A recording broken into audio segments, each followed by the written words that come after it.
¿ya? Pedrito, Pedro, es infiel, ¿ya? Es infiel, ¿ya? Entonces, escucha.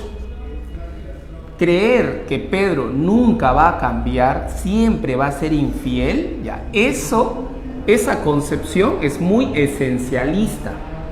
Es como si hubiera una esencia de la infidelidad, como si hubiera un gen de la infidelidad que estamos determinados y eso nunca va a cambiar. O sea, Pedro siempre va a ser infiel, ¿ok? Pedro siempre va a ser infiel porque es una esencia. Él no tiene posibilidad de cambiar, no hay tal posibilidad. Él está determinado por unos genes o biológicamente. Y él nunca va a cambiar. Pedro siempre será infiel. Pedro lo que podría cambiar es de ropa. Podría cambiar de ropa, pero no de ser infiel. Siempre va a ser infiel. ¿Entiendes? Entonces, obviamente que esa concepción no es existencialista, porque más bien la idea de Heidegger y de Sartre es que el ser humano no viene al mundo con una esencia fija, inmutable, no, sino que el ser humano, ojo, es libre, puede elegir cambiar, ¿entiendes? Es decir, él puede dejar de ser infiel. Pedro, desde la perspectiva existencialista, no está condenado a ser infiel toda su vida. Él puede cambiar, puede reformarse, puede llegar a ser fiel algún día. Pero eso va a depender de su elección, de su decisión. Entonces es posible, en ese abanico de posibilidades, es posible que él sea fiel. Es una posibilidad, entre otras posibilidades. ¿Ok? Entonces, porque aquí obviamente es importante la libertad. Aquí él es libre de cambiar su vida. Aquí no. En esta concepción esencialista del hombre no podría cambiar su vida. ¿Entiendes? Entonces, eso significa, profesor, que al ser libre, Pedro es un ser indeterminado, lo contrario de lo determinado. Indeterminado. ¿Entiendes? Ahí está. O sea, Cristian Domínguez, ¿no? Cristian Domínguez, un claro ejemplo de la infidelidad en su más grande expresión, podría cambiar, podría llegar a ser fiel. Es posible desde la perspectiva existencialista. ¿Entiendes? ¿Ok? Entonces eso significa que la clave, ¿cuál sería? No podría ser predeterminado porque no venimos al mundo con un gen de la infidelidad o alguna esencia. ¿Ok? Un ser condenado a su libertad. Pero esta expresión, esta frase es de Sartre, no es de Heidegger. ¿Ok? ¿No tiene libertad? Claro que tiene libertad, porque justamente el hombre es posibilidad y hay un abanico de posibilidades. ¿No tiene alternativa? No, claro que sí, Pedro tiene alternativa, puede cambiar. Cristian Domínguez también puede cambiar desde la perspectiva existencialista. Profe, pero el existencialismo es muy subjetivo, como que todo depende del individuo, nada más, pero no creo que dependa solo de la voluntad del individuo. Deben haber factores sociales, económicos que determinan nuestra existencia y nuestra situación actual. Claro, sí. Los existencialistas fueron criticados por los comunistas. Los comunistas decían que los existencialistas son muy subjetivos e ignoran las condiciones materiales, económicas. Ignoran eso. Porque esos factores también influyen y determinan nuestras vidas, nuestra situación. ¿Ok? Pero al margen de esas críticas, aquí la clave sería la 1. La clave, ¿cuál sería?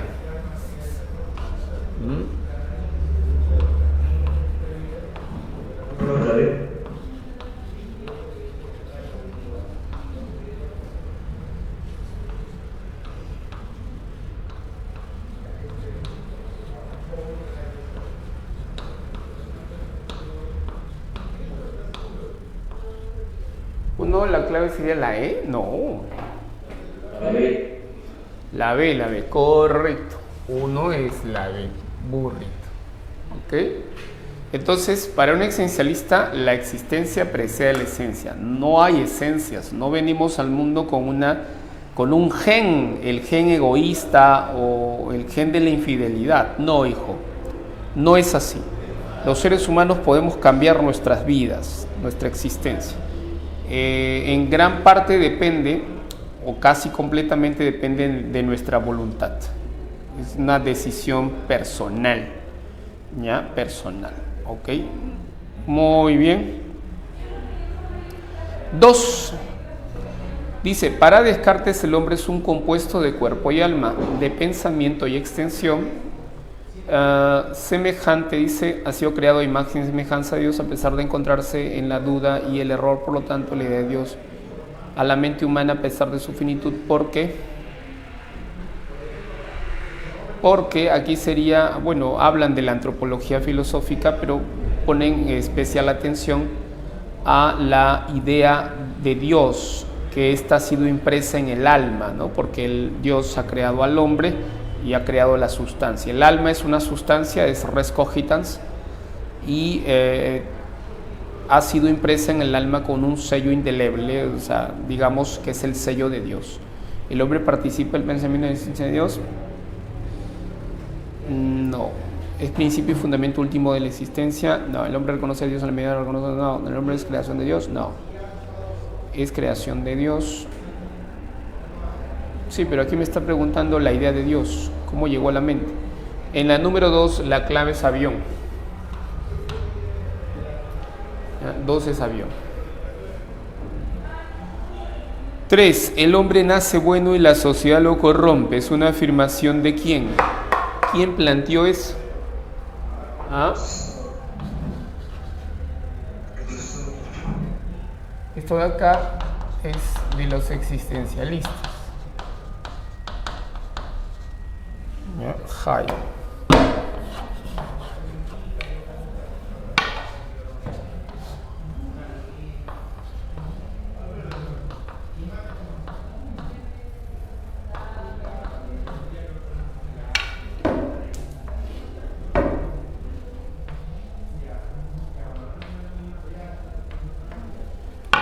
Ahí está, Rousseau.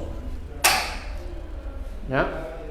Rousseau planteó que el hombre nace bueno y la sociedad lo corrompe. Ya, pero ahora vamos a prestar atención a esa frase. ¿Ya?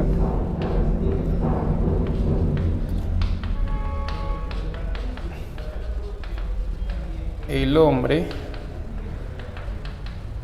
nace bueno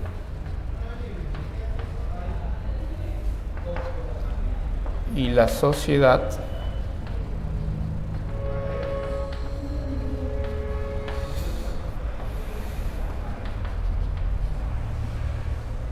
lo corrompe. ¿Ok? Bien. ¿Qué significa eso? Vamos a analizar. Esta idea de que el hombre nace bueno, a esto se le ha llamado la hipótesis del buen salvaje. ¿Ya? Se le conoce como la hipótesis del buen salvaje. O sea, ¿qué quiere decir eso, profesor? Que el hombre en condición de salvajismo, o sea, que el hombre primitivo, probablemente en la época de la comunidad primitiva, ¿ya? El hombre salvaje, era bueno.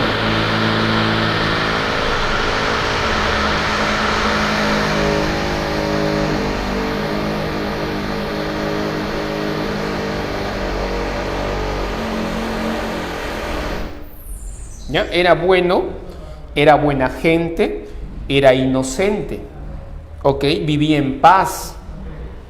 Eso es lo que Rousseau está pensando.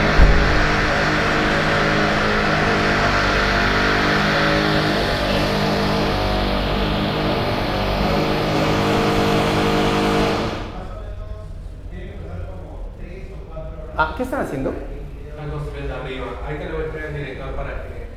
O sea, es arriba, no es acá. No, no es acá, es arriba. Wow, pero No sé, pero... pareciera que se siente como que de aquí estarían perforando. Es el eco más que todo.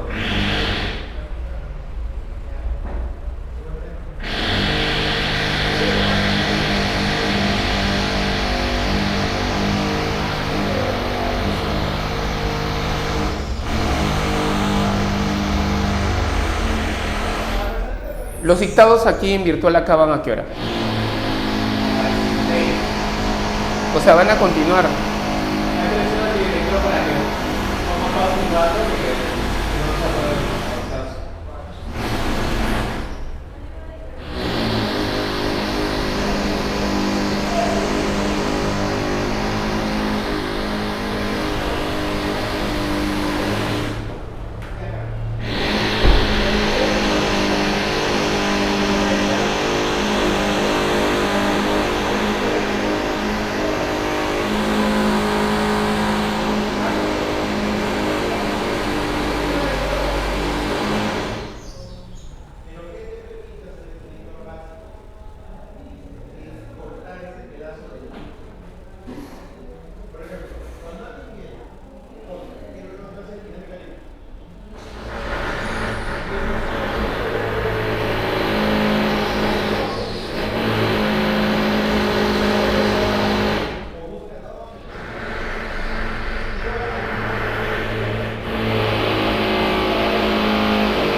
Entonces,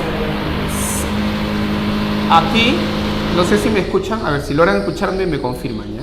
Entonces aquí dice buen salvaje, esta idea de la bondad del hombre, una bondad originaria, ¿ya? De que el hombre era un buen salvaje, es decir, que el hombre era inocente, era bueno, vivía en paz, ¿ya? Vivía en paz con la naturaleza, o mejor dicho, vivía en armonía con la naturaleza, vivía en paz, ¿ya? En armonía con la naturaleza, ¿ok?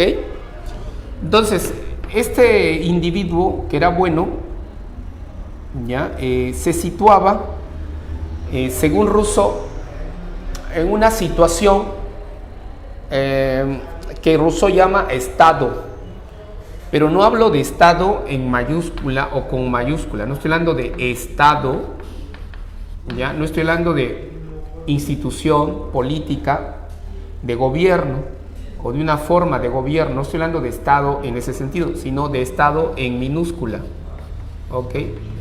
Entonces, Rousseau decía que este buen salvaje vive en un estado de naturaleza, o sea, en un estado con minúscula de natural. ¿Qué quiere decir eso? En una situación natural o estado de naturaleza, ¿ok?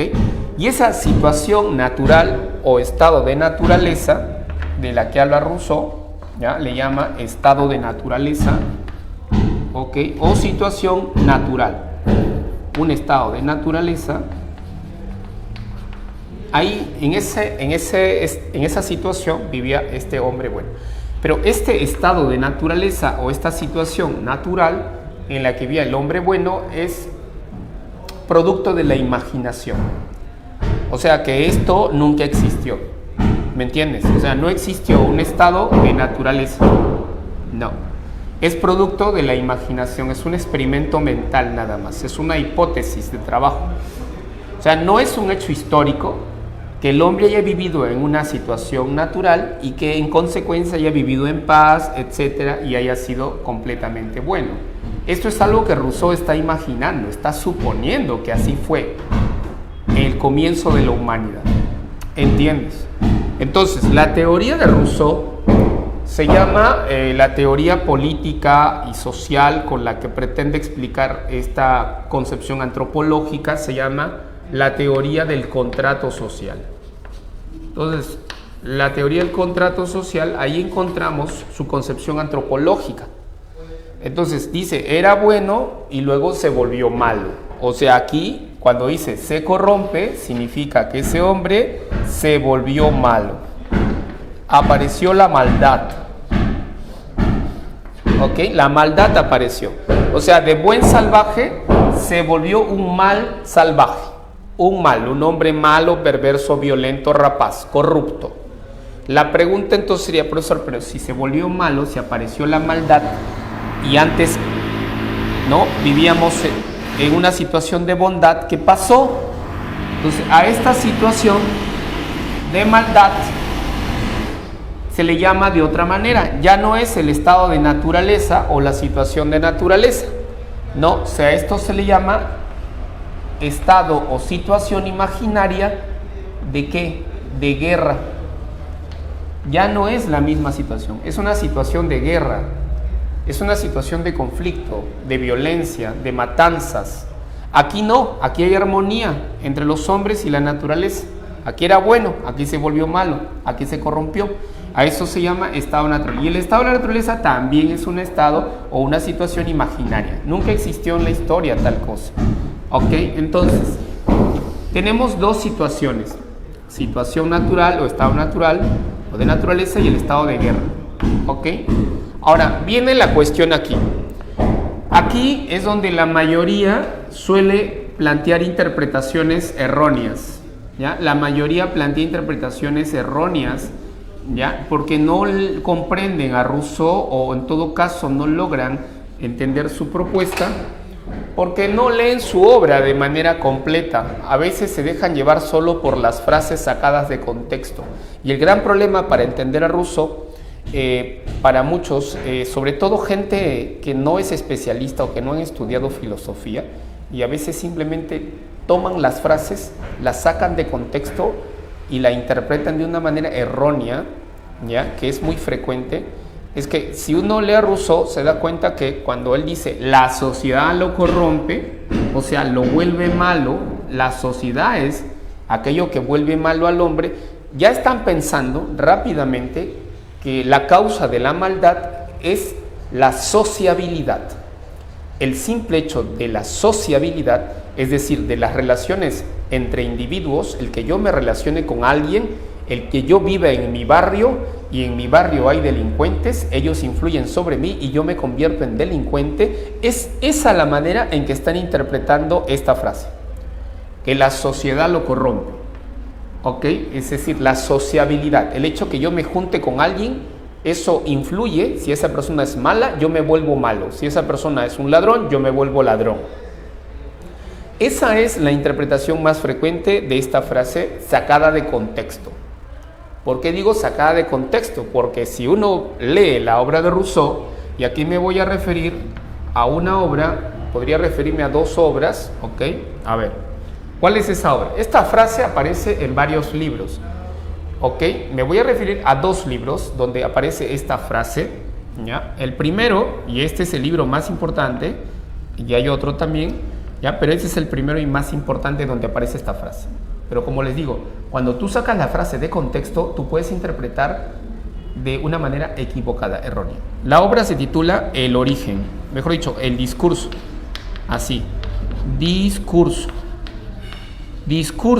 sobre el origen, discurso sobre el origen y fundamento, ojo, mira, origen y fundamento, discurso sobre el origen y fundamento ¿de qué? De las desigualdades de los hombres, discurso sobre el origen y fundamento de las desigualdades entre los hombres, ¿ya? Entre los hombres, ese libro. Y el otro es El contrato social. Rousseau también tiene un libro titulado El contrato social. ¿Ok? Ahora, cuando uno lee esa obra, uno se encuentra con esta frase y de inmediato puede pensar que es la sociabilidad lo que hace que yo me vuelva malo. ¿Entiendes? Mi vecino es ladrón, yo me vuelvo ladrón porque me junté con mi vecino. Mis amigos son vagos y yo me volví vago como ellos porque me junto con ellos. ¿Ok? Yeah. Entonces, si esa no es la interpretación adecuada, profesor, si esa no es el mensaje, la propuesta de Rousseau, entonces, ¿cuál es la propuesta de Rousseau que no logramos entender? Ya, lo que pasa es que para eso tendrías que leer la obra, el libro. Y cuando tú comienzas a estudiar mejor la obra, ¿no?, te das cuenta de algo importante, interesante. ¿De qué, profesor? A ver, de que la maldad de la que habla Rousseau, ¿ya?, la maldad, que el hombre se vuelva malo, ¿ya?, esa maldad, ¿ok?, ciertamente tiene que ver con un escenario social. O sea, la maldad en el ser humano tiene que ver con relaciones sociales, sí, por supuesto. Pero cuando decimos relaciones sociales, habría que tener cuidado, ¿ya? Porque ahí es donde Rousseau lo que va a decir es esto, que la maldad está asociada ¿a qué? Está asociada, ¿saben a qué? A la desigualdad. O sea, la maldad en un sentido moral, la corrupción del hombre, está asociado a una raíz, y esa raíz es social, ciertamente, pero social ¿en qué sentido? En que, ojo, hay desigualdades entre los hombres, ¿ok? Hay desigualdades entre los hombres, y esas desigualdades entre los hombres, me explico, desigualdad entre los hombres, Rousseau dice, hay hombres ricos y hombres pobres, esa es la desigualdad de la que habla. Hombres ricos y pobres. Y esa desigualdad entre los hombres provoca no solo la envidia o el egoísmo, ¿ya? Provoca, ojo, la enemistad entre ellos. Provoca que los pobres se vuelvan malos, se corrompan, porque aspiran a tener lo que éste no tiene, ¿no? Lo que éste tiene. Pero esa desigualdad entre los hombres o entre las clases sociales, que tiene que ver con relaciones sociales, que tiene que ver con el marco social, porque ocurre en la sociedad, dentro de ella, tiene raíces más profundas.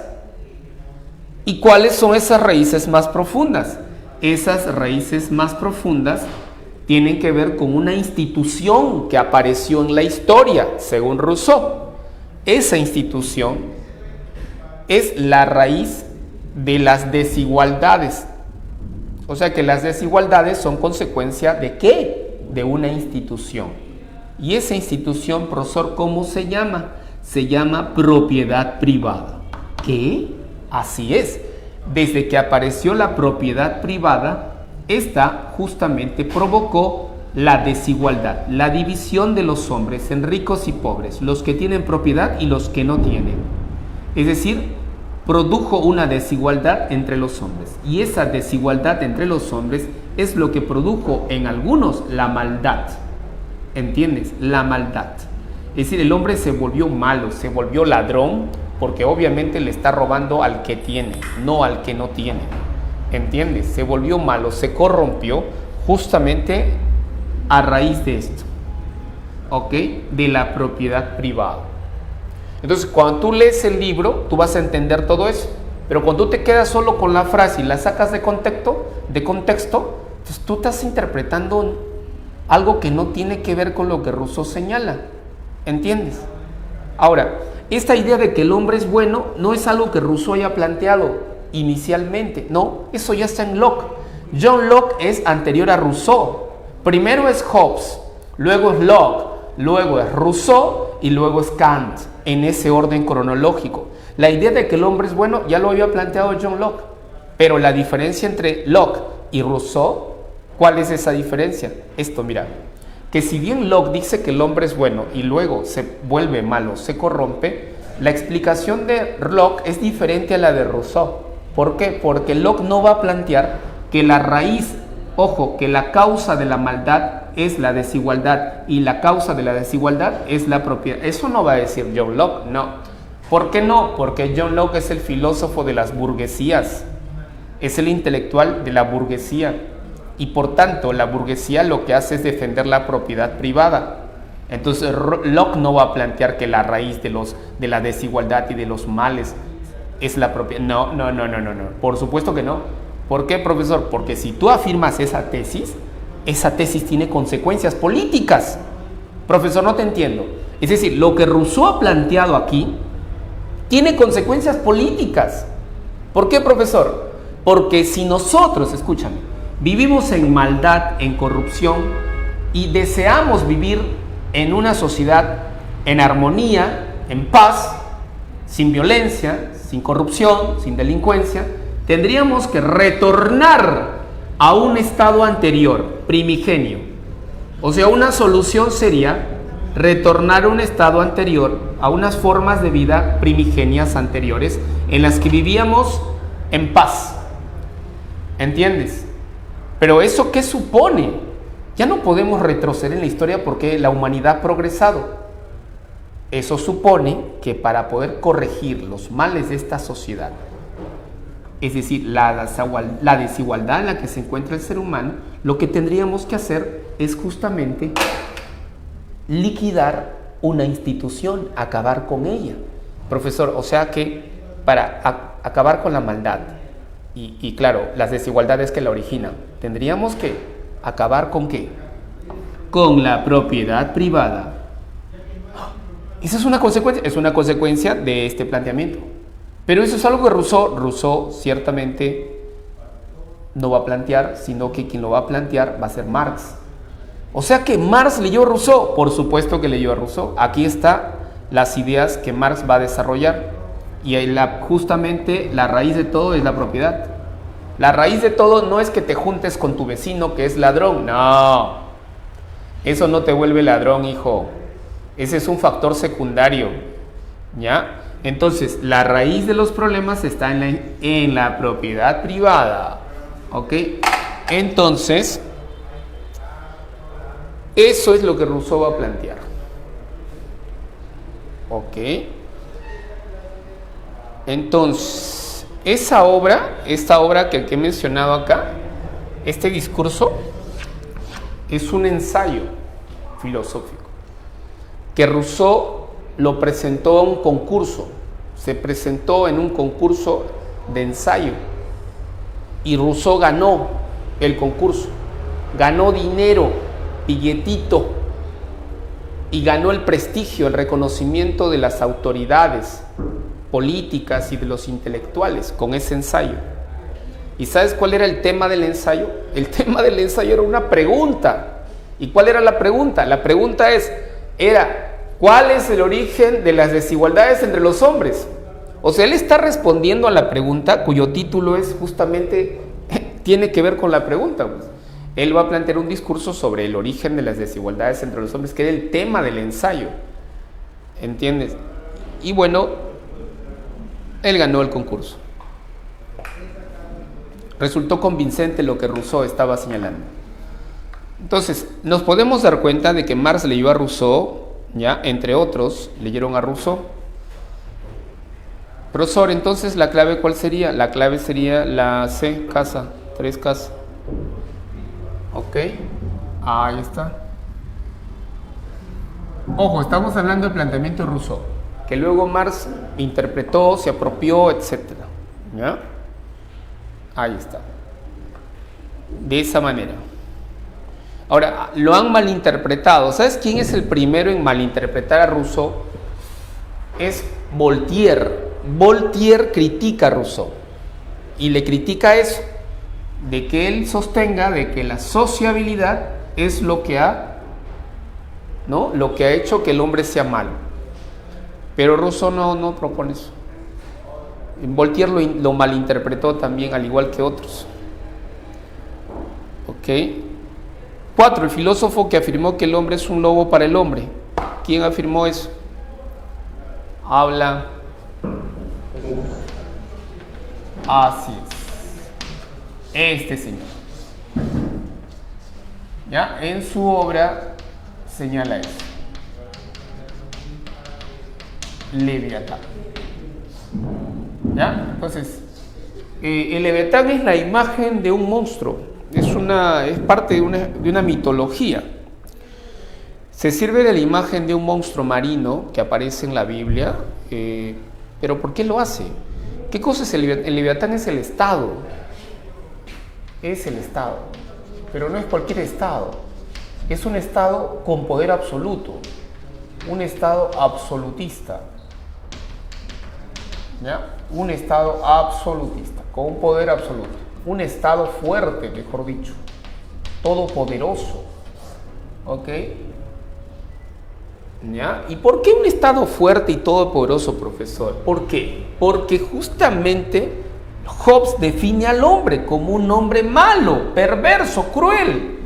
Si el hombre, escucha bien, si el ser humano es malo, o sea, de manera natural, el ser humano tiene una predisposición a la maldad. A ver, si el ser humano es un ser malvado, es malo, no es bueno de manera natural o por naturaleza, si es un ser egoísta, rapaz, violento, ¿ok?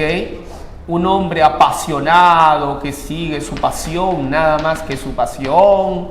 Entonces, si el hombre no es un animal racional, sino que es todo lo contrario, es un animal irracional, pregunta, ¿qué tipo de estado necesitas para poder administrar a ese tipo de hombres?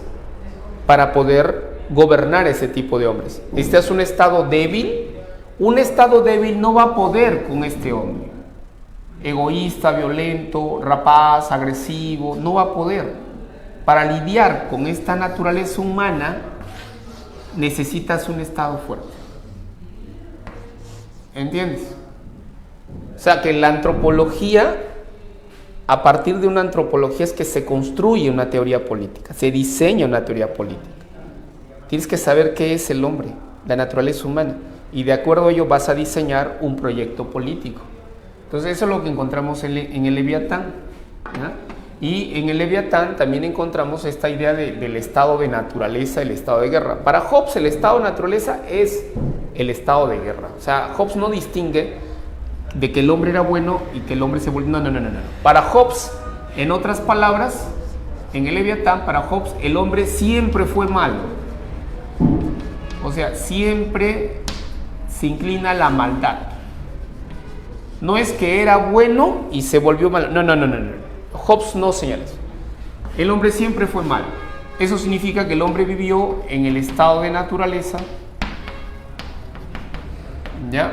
En el estado de naturaleza. Pero lo que ocurre es que para Hobbes el estado de naturaleza es igual al estado de guerra.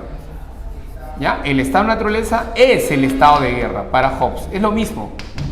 Es el estado de guerra. Siempre estamos en un estado de guerra. ¿Ya? El estado de naturaleza es un estado de guerra, de violencia permanente, de conflicto entre los hombres que se matan entre ellos. Profesor, pero no entiendo. Entonces, del estado de guerra o de naturaleza, que es lo mismo según usted, entonces, el hombre, dentro de ese estado de naturaleza o de guerra, ¿el hombre qué es? El hombre es malo, perverso, egoísta, cruel. Vive siempre en conflicto. Ya, pero ¿y algún día vamos a salir de ahí? Claro. Lo que dice Hobbes es que para salir del estado de guerra e ingresar a una sociedad civil donde recién aparece el Estado con mayúscula como un órgano de poder, para poder ingresar a la sociedad civil, que es otra situación, a la sociedad civil. Esto no es sociedad civil, esto es sociedad primitiva, antigua, salvaje, ya. Entonces, estado de naturaleza, que sería lo mismo que estado de guerra, ya. Para ingresar a una sociedad civil, entonces, y salir del estado de violencia, de guerra permanente, entonces lo que tenemos que hacer, ¿qué cosa es? Y ahí viene esta idea que también estaba en Rousseau, que también estaba en Locke, y esa idea, ¿cuál es? Para pasar del estado de guerra o de naturaleza, que es lo mismo, a la sociedad civil, ¿qué se necesita?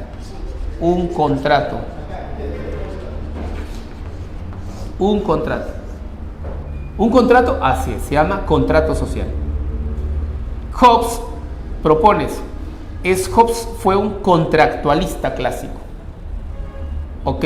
Entonces, para pasar de aquí a aquí, contrato social. Necesitamos un contrato social. Ya. Y aquí, en Rousseau, también él es un contractualista. Pero, profe, ¿dónde va la parte del contrato? Aquí no, porque aquí estamos todavía en una sociedad antigua, entre comillas. Aquí viene, mira. O sea, del estado de guerra, de violencia permanente, para salir de ahí e ingresar a la sociedad civil. Entonces, aquí es donde se presenta el contrato. Necesitamos un contrato. A eso se llama contrato social. Para salir del estado de guerra e ingresar a la sociedad civil, una sociedad regida por leyes, por una constitución, por un rey, por un gobernante. Aquí podemos hablar de un estado, un órgano de poder, estado con mayúscula, órgano de poder, institución del poder, o sus poderes. Pero aquí todavía no, hasta llegar aquí. Y aquí justamente podemos notar lo mismo. Mira, sociedad civil, sociedad civil. Para salir de estado de guerra, ¿cómo logramos? A través de un contrato social. ¿Entiendes? Por eso Rousseau, Hobbes, Kant, ¿ya?, y Locke fueron contractualistas clásicos del siglo XVIII.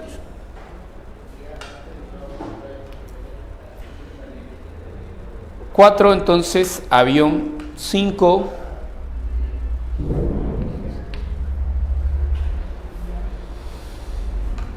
para los cínicos, el bien del hombre consiste en vivir solo, ¿no?, sin familia, sin patria, para alcanzar la felicidad. Esto los llevó a despreciar el bienestar material, las riquezas, no los honores, etc. De lo anterior podemos concluir ¿qué cosa? O sea, ¿qué podemos deducir?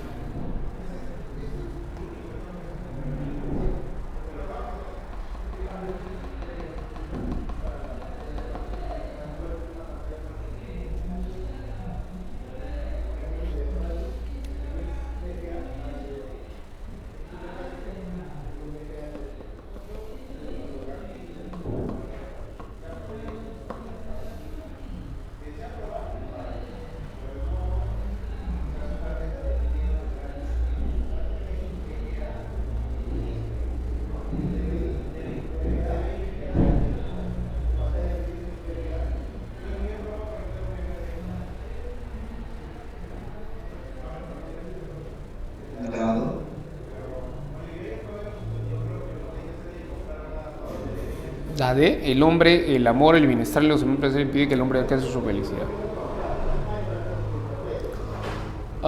Podría ser.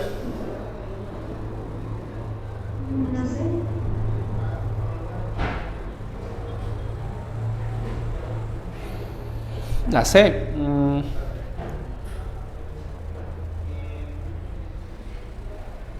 No. Desarrolle como tal.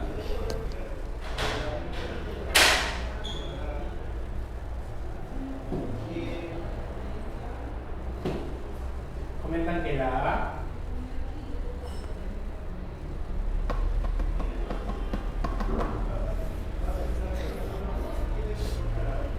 Dice despreciar bienestar. Dice que esto los llevó a despreciar el bienestar, las riquezas y todo aquello que pudiera hacerlo dependiente. Ya, entonces los cínicos, por el contrario, justamente evitan todas estas cosas, bienestar material, riqueza, etcétera. Ya,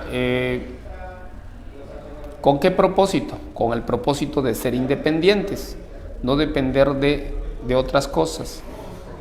Entonces, ¿eso qué significa? Eso se llama, ¿qué cosa? A eso se llama autarquía.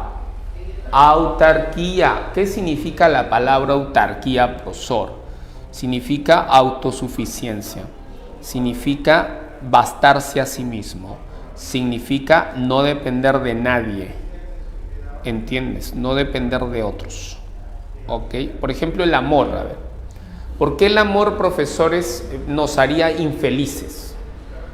Porque el amor, pues en el amor hay una relación de dependencia emocional, o sea, mucha gente depende emocionalmente de su ser querido. O sea, si tu novia no te quiere, te pones triste. ¿Te afecta o no te afecta? Si tu novia te engaña con otro, ¿te afecta o no te afecta? O sea, pareciera que nuestra felicidad depende, ojo, de otra persona, porque lo que ella haga con nosotros nos afecta. Si tu enamorada de pronto se vuelve muy fría, muy calculadora, muy déspota en su trato, muy distante, ¿eso te afecta o no? Te puede afectar. Entonces el amor te hace dependiente, ¿ok? Entonces acá dice, es mejor evitar eso, pues, porque con el amor no vas a ser feliz. Hay que ser autárquicos. Ámate a ti mismo, hijo, en lugar de estar amando a alguien más que al final te va a defraudar. Diógenes fue muy consecuente. Él no se casó, no tuvo hijos, no tuvo novia ni nada. Libre, totalmente y absolutamente libre. Ah, profesor, ya entendí. Entonces, la autarquía, así es. la autarquía. ¿Ya?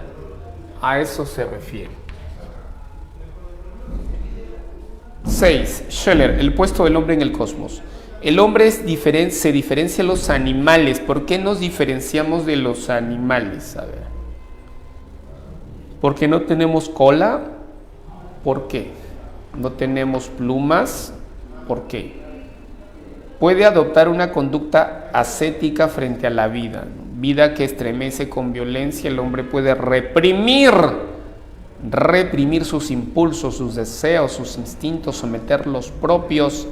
Puede rehusarle, dice el pábulo de las imágenes perceptivas y de las representaciones.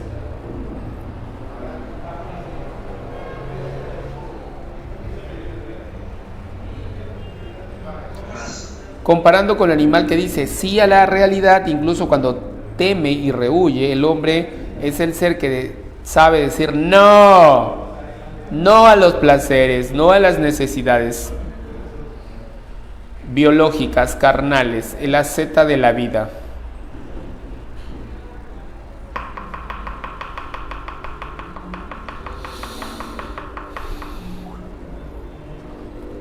Clave. La C de casa. La C de casa. 7. ¿Qué se deduce cuando se afirma que el hombre es un ser asceta? El ascetismo. O sea, esto está asociado a una práctica de vida, un estilo de vida de los orientales. Los budistas, por ejemplo, los sacerdotes budistas, practicaban el ascetismo. O sea, es una vida modesta, sin lujos, sin refinamientos, con lo poco que se tiene para comer, lo que te brinda la naturaleza, nada más. ¿Ok? Y es una vida dedicada a la meditación, ¿entiendes? ¿Ok? Entonces, eso quiere decir que tiene que ver con ese poder de desligarse de la realidad. ¿Ya? Desligarse de la realidad. Por lo tanto, la clave sería la C.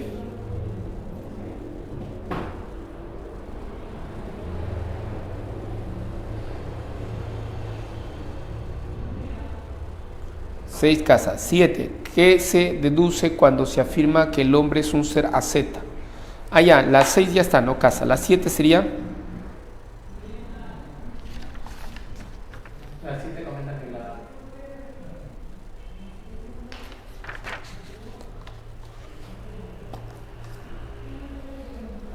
Correcto, muy bien.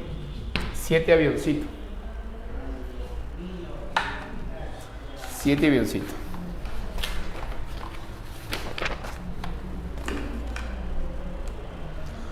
Vamos con la 8.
No se escucha, profe.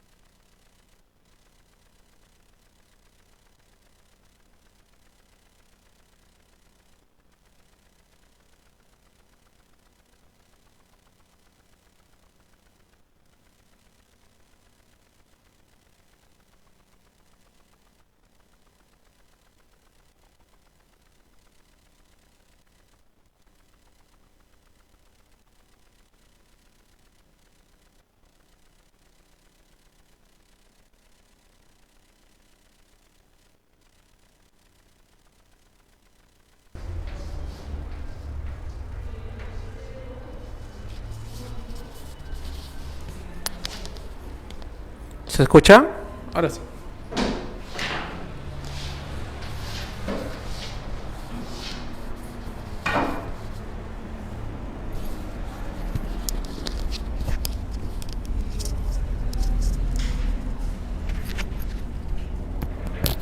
Bien.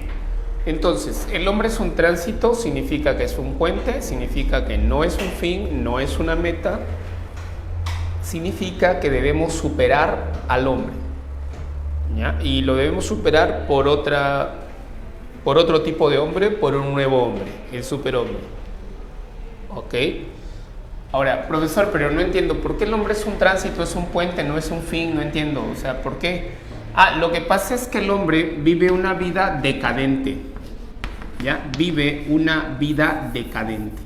Profe, pero ¿por qué el hombre vive una vida decadente? El hombre vive una vida decadente porque vive en función a valores decadentes. O sea, la vida decadente tiene que ver con valores que son decadentes. Y esos valores decadentes son los valores del esclavo, son la moral del esclavo o los valores de una moral del esclavo. O sea, esos valores son los valores morales de la religión cristiana. Por eso su vida es una vida decadente. Y esa vida decadente tiene que ver también, ¿sabes con qué? Con el hecho de que el ser humano reprime su naturaleza, ¿ya? Esa vida decadente también es consecuencia de la represión. El ser humano reprime, ¿ya? Vive reprimido, reprime su naturaleza humana, reprime sus instintos, reprime su voluntad de poder. Por eso su vida es decadente, porque está viviendo en función de valores que atentan contra la vida misma. Porque esos valores y la moral cristiana proponen la renuncia a la vida, proponen la idea de paraíso, del cielo, de ahí vamos a vivir mejor y que esta vida es una vida pasajera y transitoria. Entonces, por esas razones, ya no hay más opción para el ser humano. Ya no hay posibilidades de que el ser humano se pueda desarrollar en función de su propia naturaleza. Entonces, tenemos que postular un nuevo hombre, que es el superhombre. Pero ¿en qué sentido? En el sentido de que este superhombre simboliza algo. ¿Qué cosa simboliza el superhombre? Simboliza la nueva moral y los nuevos valores. Simboliza los nuevos valores y la nueva moral. Los nuevos valores y la nueva moral. Y esos nuevos valores y esa nueva moral se caracteriza porque se encuentra más allá. Nuevos valores y la nueva moral más allá de qué? Más allá del bien y del mal. ¿Ya? Más allá del bien y del mal. ¿Ok? Ahí está.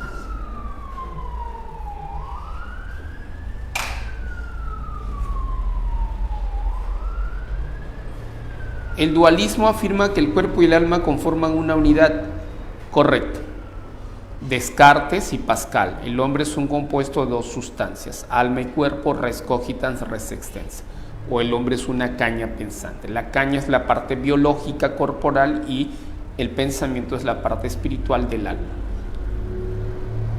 El hombre tiene la vida Tiende a la vida en grupos por naturaleza. Sí, el hombre es un animal social, animal político. Entonces hay una tendencia natural a vivir en grupo, a establecer vínculos y contactos con los demás seres humanos. Entonces esa sería la última, también sería verdadera. ¿Ya? Entonces la clave, ¿cuál sería? Casa. Casa. ¿Alguna pregunta, alguna consulta hasta ahí? ¿Alguna duda, algo?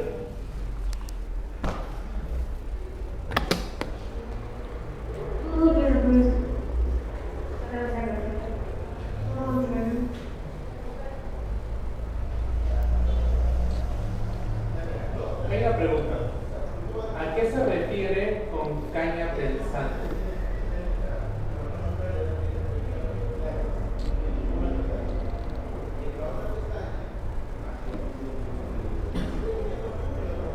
¿Alguno que ustedes que desee responder esa pregunta?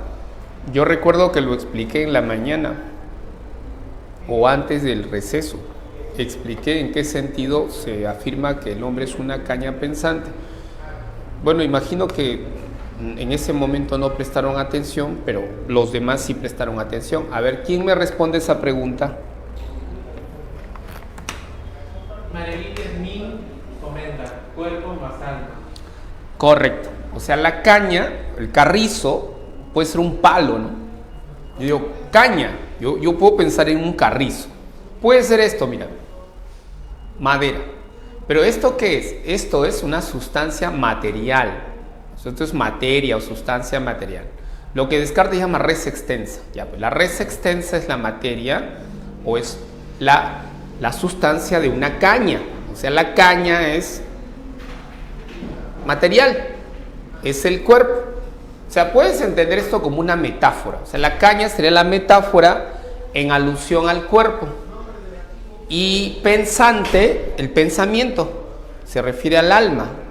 ¿Entiendes? Esta es la otra sustancia, la sustancia pensante o espiritual, la conciencia, lo no material. O sea, que estamos hablando de un compuesto de alma y cuerpo o de caña pensante. Caña, cuerpo y pensante sería el alma. Ajá. Correcto. Muy bien, la aclaración de su compañera. Ya, entonces en la 8 la clave es la C. En la 9, ¿qué marcaste en la 9? A ver, filósofo y su postura respecto a la esencia humana. Ya. Marx, Platón y Sartre. Marx, el hombre es un animal inmortal, es un alma inmortal que existe presa en un cuerpo. Eso es Platón. Ese es el espiritualismo de Platón. El hombre es una pasión inútil. Esa es una definición de Sartre. Para Sartre, el hombre es una pasión inútil. ¿Ok? ¿En qué sentido Sartre nos propone eso? Lo de Platón lo hemos explicado y está sencillo, se entiende a qué se refiere. A ver. Pero lo que dice Sartre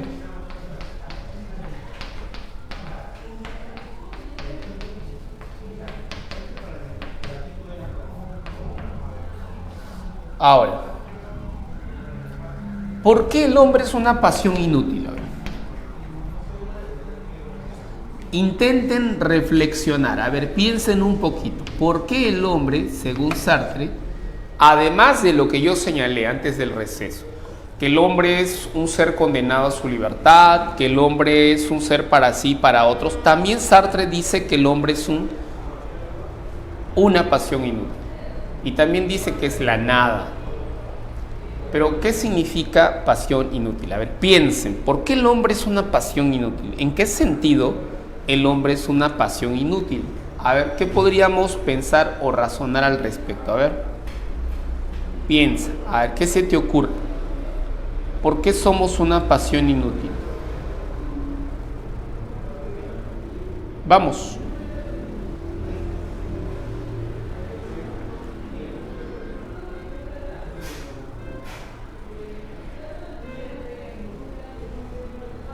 ¿Por qué sería?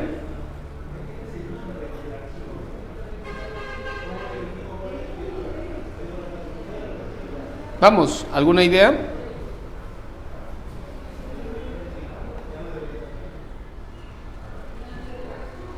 ¿Algo que se les ocurra?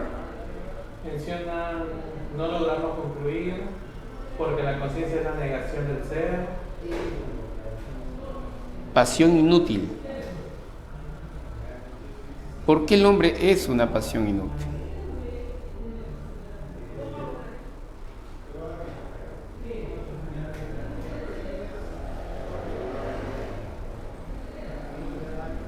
¿Ninguna idea?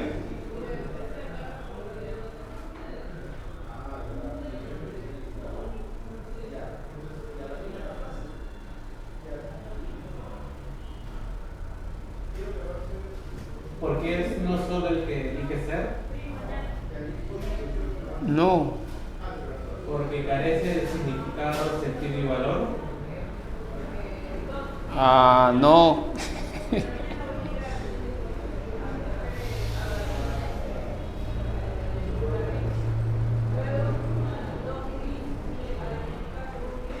Una pasión inútil, una pasión inútil.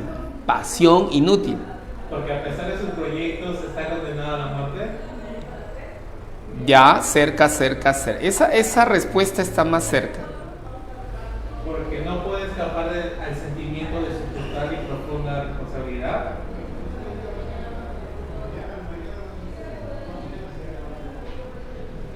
Porque no podremos concluir nuestros proyectos. No. ¿Qué cosa es la pasión? A ver, por favor. Psicología. ¿Ustedes llevan psicología? ¿Con quién llevan psicología? A ver, díganme con quién llevan psicología. Nombre del profesor. ¿Con el profesor Rodríguez? Ya, con Rodríguez. Entonces, yo confío mucho en el trabajo del profesor Rodríguez, lo conozco, es mi amigo, así que por favor, no falles. ¿Qué es la pasión? ¿Ya llegaron al tema de procesos afectivos? Estado de ánimo, pasión, enamoramiento, todos esos temas. ¿Qué cosa es la pasión? ¿Algunos han escuchado hablar de la pasión? Pasión. Vincent Van Gogh era un artista muy apasionado. ¿Ya? O sea, no se imaginan cuántas pinturas trabajó y terminó Vincent Van Gogh en apenas unos 10 años. Algunos historiadores del arte dicen que cerca de 1000 cuadros en tan solo 10 años. Algunos artistas por ejemplo, algunos artistas llegaron a pintar apenas unos 10 a 12 cuadros en 10 años. ¿Qué cosa es la pasión? Ya, tarea, ya, tienen que investigar, ya, averigüen qué es la pasión, investiguen, increíble. Ciclo semestral, y ustedes van a la carrera de letras, van a la carrera de bloque DE. A ver, un hombre apasionado es un hombre que se concentra tanto en algo, que dedica sus fuerzas, sus energías, su tiempo, sacrifica su vida por una actividad. Puede ser el arte, la política, la religión o lo que sea. Ya. Ahora, pero fíjense que el ser humano se esfuerza tantos sacrificios por lograr cosas en la vida. ¿Me entienden? Sus padres, por ejemplo, que trabajan duramente para poder educarlos. Todo el esfuerzo que hacen. Hay gente que se esfuerza por pagar un departamento 10, 15, 20 años de su vida, ¿entienden? Construyen sus casas, sus casitas con mucho esfuerzo, etc. ¿Entiendes? Y finalmente, ¿saben cuál es el problema? El problema es que puede ser que todo eso sea inútil. ¿Por qué, profesor? Solo piensen nada más, muchos de ustedes están haciendo sacrificios por estudiar. Y algunos estudian apasionadamente con mucha disciplina y dedicación. Pero ¿saben qué? Todo ese esfuerzo a veces es en vano. ¿Por qué? porque finalmente puedes morir en algún momento y puede ser que la muerte acabe con todo eso. ¿Entiendes? Eso es lo que puede pasar hoy en día. Es decir, tú logras cosas, pero la muerte te arrebata todas esas cosas. Finalmente ni disfrutas de eso que tú has logrado o construido. ¿Me entienden? Entonces, a veces nos apasionamos tanto por algunas cosas, pero finalmente pareciera que esto no nos pertenece. ¿Entiendes? Es decir, es como la gente que acumula tanta riqueza, ¿no? Tú no te vas a llevar tus millones al más allá. Esos millones se quedan aquí y son otros quienes los van a disfrutar, no tú. Tanto esmero, tanta dedicación por algo, finalmente la muerte te arrebata todo. Ni con tus millones, ¿no?, podrás, ojo, tener otra vida o ser inmortal. Entonces, finalmente, el inútil esfuerzo que uno hace es porque cuando se enfrenta a la muerte, no puedes hacer nada frente a ella. ¿Entiendes? La muerte te arrebata todo lo que has conquistado o lo que has logrado. ¿Me entiendes? Imaginemos que un chico se esfuerza tanto por enamorar a una chica. La chica no le hacía caso. Primero eran amigos, 6 meses de amigos, 1 año de amigos. Él siempre estuvo en la zona del amigo. 2 años como amigo, 3 años como amigo. Finalmente, 4 años de amistad y recién ella decide entablar una relación amorosa con él. Imagínense tanto esfuerzo, tanta dedicación para que ella te dé la oportunidad. ¿Y qué creen? Cuando son enamorados, ¿qué ocurre? Pues él se enferma y muere de cáncer. O sea, al final prácticamente te arrebataron todo. ¿Para qué te esfuerzas tanto por lograr cosas en la vida? La muerte te puede quitar todo eso. Si no es un cáncer, puede ser que alguien te atropelle o un accidente en el bus, en el micro o en el avión, etcétera, etcétera. Increíble, ¿no? Cualquier cosa podría pasar. Y eso es lo absurdo de la vida a veces, porque esto convierte en algo absurdo todo lo que hacemos, ¿no? ¿Entiendes? La última, el hombre es un ser enajenado por el trabajo. Marx, pues obviamente, porque el trabajador produce una mercancía que no le pertenece. O sea, te quitan la vida, la energía, la fuerza, tu juventud en la mercancía que no te pertenece, y entonces el capitalista se enriquece más y más y más a costa de tu trabajo. ¿Me entiendes? Entonces, tú te esfuerzas más, mayor productividad, mayor rendimiento, que se beneficia con todo esto más que tú es el capitalista. Tú a lo mucho recibes tu salario y se acabó. Entonces, el jefe, el empresario, el capitalista, pues está incrementando sus ganancias. ¿Me entiendes? Entonces, es la lógica del sistema, ¿ya? La lógica del sistema. Y el empresario te dice, mira, agradece que te he dado trabajo, agradece que estás trabajando en la empresa, agradece, porque hay muchos que están haciendo cola. Entonces tú dices, sí, señor, tengo que agradecer, muy bien, señor, está bien, explótame más, señor. Increíble. 9 casa. Profesor, le preguntan sobre si podría hablar sobre el dualismo de San Agustín. San Agustín, ya, ahí vamos a aclarar algo, ¿ya? Y de paso vamos a rajar de la pre, porque de verdad yo estoy cansado de la pre, ¿ya? La pre saca muchas tonterías. A ver, escuchen. En la pre San Marcos, ellos, la pre, no el examen de admisión, y ahí sí vamos a hacer una diferencia abismal, ¿ya? Una cosa es lo que la pre diga y otra cosa es lo que el examen de admisión de San Marcos plantea. ¿Ok? En la pre, porque esto ya lo he visto en materiales de la pre. La pre, ¿qué sostiene? Que San Agustín es un dualista. Esto, escucha bien lo que te voy a decir, es falso. Es falso. San Agustín no es un dualista. Eso es absurdo, descabellado. ¿Cómo Agustín va a ser un dualista?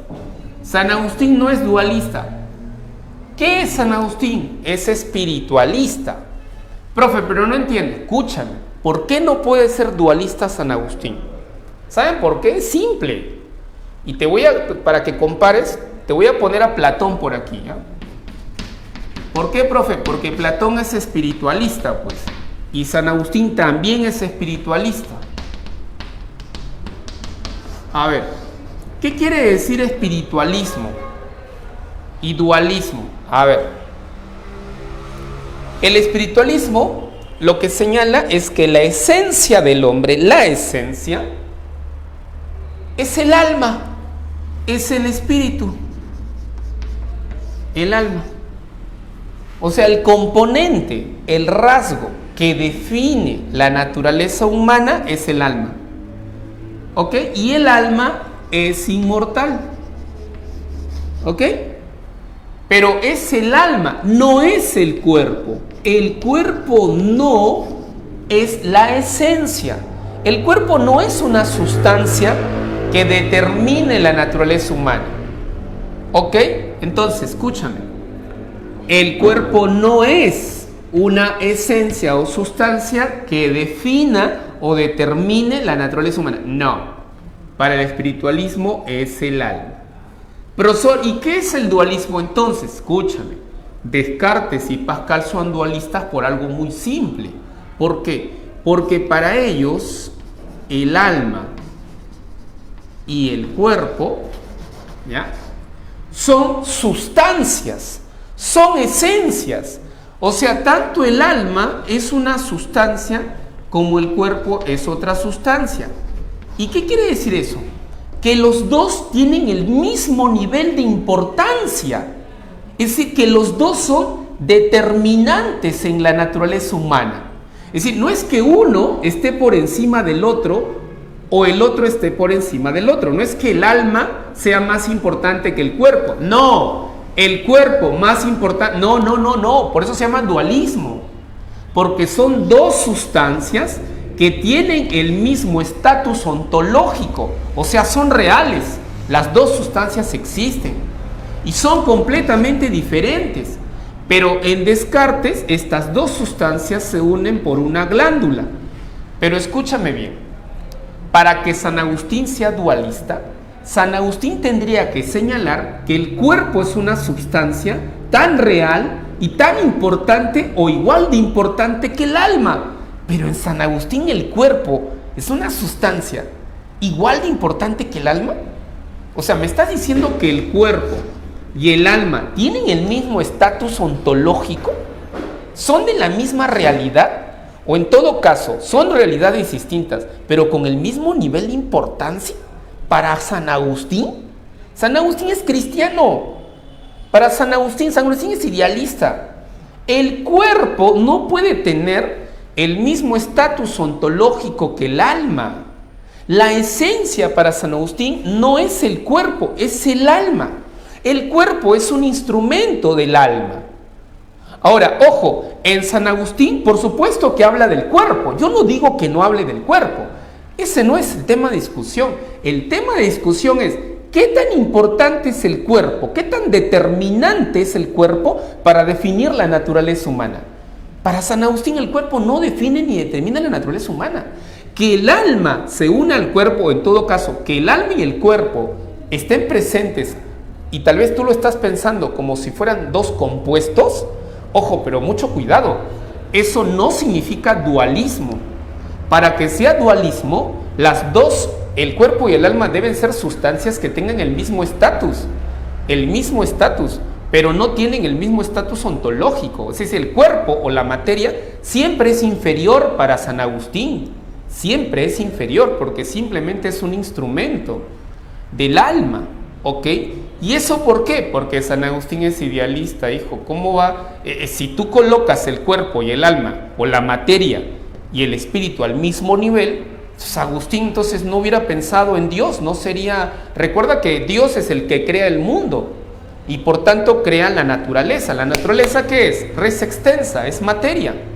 Pero la materia no puede estar al mismo nivel ontológico que el alma. No. Ojo, recuerda que San Agustín es platónico. ¿Entiendes? Si en Platón se habla del alma y del cuerpo, pero el problema está aquí, mira, de repente tú, profe, pero Platón también es dualista, profe, porque el hombre es un... Ya, a ver. Escúchame bien. Aquí hay una relación alma y cuerpo, ¿ok? Y el hombre, entre comillas, es un compuesto de los dos. Pero la pregunta es, ¿cuál de los dos es la que determina la naturaleza humana? Es decir, los dos componentes, las dos sustancias, ¿son tan importantes o igual de importantes para definir la naturaleza humana? No, ahí sí te equivocas, y te equivocas también aquí. No es el cuerpo, es el alma. ¿Entiendes? Si tú colocas al cuerpo en el mismo estatus ontológico que defina la naturaleza humana, en ese caso sería dualismo. Pero eso no es el caso de San Agustín, pues. Ese es el caso de ¿quién? Ese es el caso de Descartes, ese es el caso de Pascal. Ellos son dualistas, pero San Agustín no. Profe, y entonces lo que ha ocurrido es que la Pre-San Marcos ha hecho una interpretación muy caprichosa de la antropología agustiniana. Eso no ha venido en examen de admisión. ¿Entiendes? Yo te daría la razón si en el examen de San Marcos han hecho una pregunta donde San Agustín sea dualista y la clave sea esa. Y si ese fuera el caso, no ha habido que yo sepa un caso así, y si ese fuera el caso sería muy problemático aceptarlo, ¿me entiendes? Pero yo dudo de que un profesor de San Marcos haga una pregunta más o menos en ese calibre, en esa dirección. Lo que yo sí he visto, he revisado, recuerdo un manual de los materiales de la pre donde venía eso. En teoría y en práctica venía que San Agustín es un dualista. Yo les sugiero que tengan mucho cuidado, no de contrabando no acepten ese tipo de interpretación, ¿ok? Hasta que el examen lo respalde o lo valide, el examen de San Marcos, ¿ok? Muy bien, la clave en la 9 entonces es la C de casa, ya está la 9, vamos con la 10. La clave en la 10, de acuerdo a la esencia humana, radicaría en que, fácil, Cassirer, lo hemos hablado, a través del lenguaje de los símbolos se crea un mundo cultural que no es otra cosa que diferente del mundo natural, es decir, un mundo artificial, o sea, sería casa, 10 casa, ¿ok? Está sencillo. 11, el hombre no puede relacionarse con la realidad de manera inmediata porque obviamente, según Cassirer, el hombre trasciende el mundo físico, va más allá de lo inmediato y de lo físico, que sería la relación entre los animales y la naturaleza, pero el hombre no es un animal, el hombre está por encima del animal, crea un mundo artificial, crea la cultura a través de los símbolos, por lo tanto 11 sería la B de burrito. 12. Rodrigo afirma que el hombre para subsistir tuvo que mantener relaciones sociales de producción, por ello se humanizó. ¿Qué filósofo afirmaría esto? Esto sería o Marx o Engels. Casa. Sería casa. Ahí está. A ver, 13. ¿Qué es la 13? Vamos. 13 dice la San Marcos realizó un debate sobre el origen del hombre. Ajá, correcto. Creacionismo y evolucionismo. Muy bien. Avioncito. 14. ¿Verdadero o falso? Siente las bases de la prueba empírica de las ciencias naturales. Verdadero, ya, afirma el único dice, ser el biológico. El ser humano, no, sería falso, pues. Siempre tuvo rasgos que, no tuvo siempre los rasgos, los adquirió proceso evolutivo. 14, la D de edad. 15, frente a sus feligreses, un sacerdote sostiene lo siguiente: no nos dejemos engañar por las teorías supuestamente científicas. Ya, entonces, de lo anterior podemos inferir que este eclesiástico critica las tesis evolucionistas, ¿no? Que son científicas y defiende el creacionismo. Claro, correcto. 15 enano. 16. Catalina es una docente de educación especial, tiene en su cargo 15 años diversos. Algunos de ellos presentan dificultades muy graves en su desarrollo intelectual. Acerca de qué es lo que finalmente lo define como seres humanos, ¿ya? Es decir, lo define la parte racional, ¿no? Las partes intelectuales, y aunque estos niños estén limitados por eso. Entonces 16 sería Aristóteles, ¿no? La parte racional del alma, la parte intelectual, sería casa, 16 casa. 17, para Descartes el hombre es ser entendido sobre todo como una res cogita, es decir, como una cosa que posee capacidad de pensar. Ya. Puede deducirse coherentemente que para Descartes Fácil, pues. 17, ¿cuál sería? Burrito, su capacidad intelectual. Eso se refiere a la res cogitans, pues. La res cogitans o el espíritu. Esa facultad racional está ahí. 18, un filósofo dice en una conferencia, la cultura, siempre estamos, dice, por ejemplo, donar sangre, ir a la universidad. Por ello considero que se equivoca. ¿Quién se equivoca? Un naturalista se equivoca. Un naturalista, a ver. Naturalistas acá, el único naturalista es Nietzsche, pues. Clave 18b. Es una crítica al naturalismo o al irracionalismo de Nietzsche. Un catedrático le dice a sus alumnos comprender que el mundo humano implica comprender el carácter fundamental de sus producciones, lenguaje, arte, religión. Ya, pues eso tiene que ver con lo simbólico, ¿no? El mundo cultural o artificial que se crea a través de los símbolos. 19 dado. Cassirer. Lo simbólico. Cassirer. Y la 20, ¿cuál sería la 20?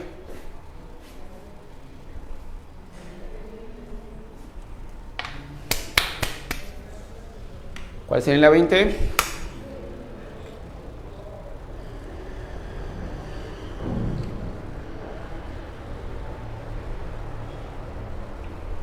Comenta que la A.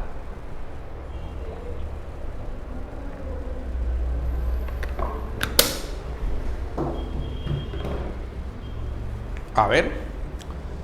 Platón afirma que la esencia humana consiste en la A, ser reducible a lo corporal. No, para Platón es un espiritualista. El hombre es alma, es espíritu que trasciende al cuerpo, que es inmortal, que sale del cuerpo y se reencarna en otros cuerpos. Elegir su existencia, no. Creación de la cultura, no. Prioritariamente lo inmaterial. O sea, lo inmaterial, ¿qué sería? El alma. El alma sería lo inmaterial. Entonces el hombre es prioritariamente, o sea, el aspecto, el rasgo fundamental, determinante de la naturaleza humana es el alma, no es el cuerpo. Y tampoco es el compuesto de los dos, o los dos. ¿Ok? Entonces, tiene que ver sobre todo con aquello que es determinante, el rasgo que define o determina la naturaleza humana. Si bien puede haber algún otro elemento añadido, pero hay que ver si ese elemento añadido es determinante o esencial o simplemente es accidental nada más, ¿no? Para definir la naturaleza humana. Por eso yo creo que la Presa San Marcos confunde a San Agustín con el dualismo, confunde la concepción antropológica del dualismo con una concepción espiritualista. ¿Entienden? O sea, ellos no entienden, los profesores que hacen su materia, no entienden de que una cosa es que el alma y el cuerpo, ¿ya? Que los dos, alma y cuerpo, sean dos elementos o dos sustancias que pueden unirse y que el hombre es un compuesto de esto, ya. Pero el problema viene aquí, es si el cuerpo y el alma tienen el mismo estatus ontológico, es decir, si ambos son reales y si ambos son determinantes en la naturaleza humana, si están al mismo nivel, si me define tanto el cuerpo como el alma, y ahí no es así. El cuerpo no tiene el mismo nivel de importancia que el alma. El cuerpo es siempre inferior y el alma es superior. Por lo tanto, el alma determina el cuerpo. Esto es, ojo, algo hasta aristotélico, es la forma sobre la materia. La materia por sí sola es indeterminada, o el cuerpo. Es el alma que actúa sobre el cuerpo. ¿Entiendes? El cuerpo es un instrumento nada más del alma. Entonces, creo que ahí es donde ellos no entienden de que San Agustín no podría ser un dualista. Ellos asumen que porque es un compuesto ya está. No es tan simple la antropología de San Agustín o para esquematizarla de esa manera, ¿no? Ahí estaría la diferencia entre el dualismo de Descartes y el supuesto dualismo en San Agustín, que reitero, no comparto esa lectura. ¿Ok? Ya les expliqué por qué.